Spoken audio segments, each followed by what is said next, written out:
How to minimize YouTube on iPhone. To get started, first of all go ahead and open up the Brave application on your phone.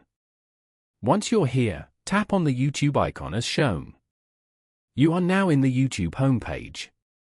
Here, you can explore and watch YouTube videos. Now, scroll down and open a video that you like from here. Once the video starts playing, tap on the bottom of the screen and swipe up. You have now successfully minimized this tab. As you can see, the video will still keep playing in the background. This is a feature that the Brave browser offers unlike other browsers. If you're using this particular browser, you can access this feature without having to get YouTube Premium.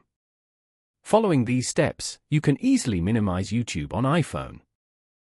Thank you for watching. Please leave a like if this tutorial helped you, or leave a comment below if you have any questions related to the video.